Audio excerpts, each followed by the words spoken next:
Piaget memperkenalkan sejumlah ide dan konsep untuk mendeskripsikan dan menjelaskan perubahan-perubahan dalam pemikiran logis yang diamatinya pada anak-anak dan orang dewasa. Perkembangan kognitif dimulai dari proses-proses berpikir secara konkret sampai dengan yang lebih tinggi, yaitu konsep-konsep abstrak dan logis. Piaget meyakini bahwa anak-anak secara alami memiliki ketertarikan terhadap dunia dan secara aktif mencari informasi yang dapat membantu mereka memahami dunia tersebut. Sebagai seorang pakar yang banyak melakukan penelitian tentang tingkat perkembangan kemampuan kognitif manusia, Piaget mengemukakan dalam teorinya bahwa kemampuan kognitif manusia terdiri dari 4 tahapan, dimulai dari lahir hingga dewasa. Tahap dan urutan berlaku untuk semua usia, tetapi usia pada saat seorang mulai memasuki tahap tertentu tidak sama untuk setiap orang.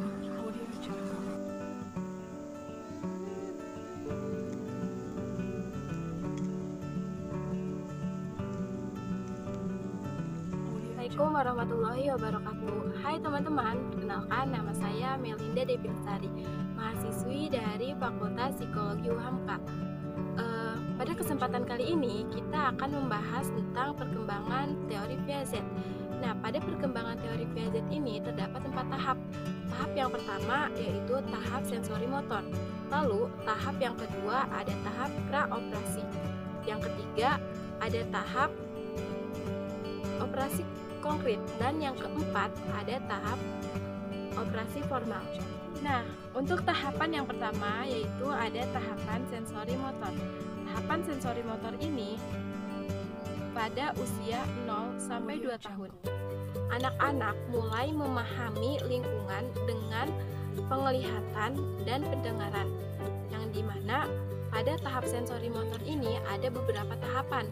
Untuk tahapan yang pertama yaitu ada tahapan refleks, yang dimana tahapan refleks ini terjadi pada usia 0 sampai 1 bulan.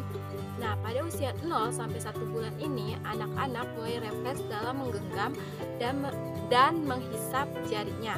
Lalu yang kedua ada tahap sirkuler primer. Nah, pada tahap sirkuler primer ini terjadi pada usia 1 sampai 4 bulan, yang dimana anak-anak sudah mulai mengkoordinasikan dari penglihatan khususnya mata dan pendengaran pada telinga. Lalu yang ketiga yaitu ada reaksi sirkuler sekunder. Nah, reaksi sirkuler sekunder ini terjadi pada usia 4 sampai 8 bulan. Nah, pada usia 4 sampai 8 bulan ini di mana bayi atau anak akan berorientasi pada objek dan luar yang menurutnya menarik. Berikutnya yang keempat yaitu ada koordinasi skema sekunder, yang dimana dialami oleh anak-anak yang berusia 10 sampai 12 bulan. Nah, pada skema sekunder ini aktivitas bayi sudah mulai terencana dan memiliki sebuah tujuan. Lalu yaitu ada reaksi sirkuler tersier. Nah, yang dimana pada tahapan ini anak sudah mulai memperhatikan benda-benda di sekelilingnya, yang dimana juga menikmati hal-hal yang baru untuk mendapatkan pengalaman yang baru. Tahapan Piaget yang kedua yaitu ada tahapan praoperasi. Nah, tahapan praoperasi ini terjadi pada usia 2 sampai 7 tahun. Nah, pada tahapan praoperasi ini anak-anak mulai melukiskan dunianya dengan kata-kata dan gambar, yang dimana kata-kata dan gambar ini mencerminkan meningkatnya pemikiran simbolis dan melampaui hubungan informasi dari sensori dan tindakan fisik yang dilakukan. Contohnya seperti menggambar, lalu dari gambar-gambar itu dituliskan kata-kata. Misalkan anak itu menggambar keluarga, maka di gambar keluarganya itu biasanya ada ini papa, ini mama, dan ini aku, kayak gitu. Tahapan perkembangan kognitif Piaget yang ketiga yaitu ada tahapan operasi konkret, di mana operasi konkret ini terjadi pada anak usia 7-11 tahun.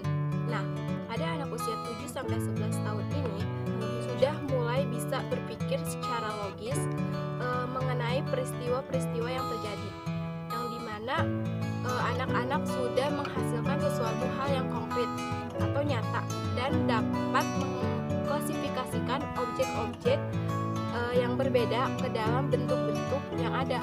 Contohnya, seperti 3 kali 3, anak-anak sudah bisa menjumlahkan, yaitu 9.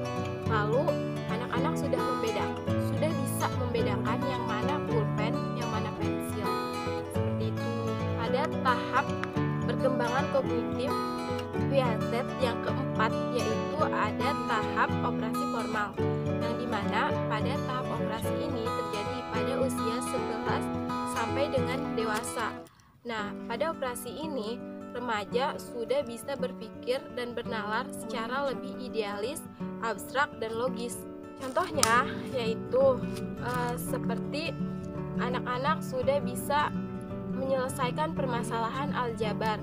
Anak-anak sudah bisa menentukan apa yang dia inginkan seperti cita-citanya. Adapun perkembangan kognitif dalam ajaran agama Islam dibagi menjadi 4. Yang pertama yaitu ada periode perkembangan. Yang kedua ada kematangan pencapaian. Yang ketiga periode tengah baya. Dan yang keempat ada periode lanjut usia. Adapun Allah Subhanahu wa Ta'ala berfirman dalam Quran surat Ar-Rum ayat 54 yang artinya, Allah dialah yang menciptakan kamu dari keadaan lemah, kemudian Dia menjadikan kamu setelah lemah itu menjadi kuat, kemudian Dia menjadikan kamu sesudah kuat itu lemah kembali dan berubah, dan Dialah yang maha mengetahui lagi maha kuasa. Nah, itulah 4 tahapan perkembangan kognitif menurut Piaget dan ajaran agama Islam. Mudah-mudahan dapat bermanfaat. Jangan lupa like and share video ini. Assalamualaikum warahmatullahi wabarakatuh. See you.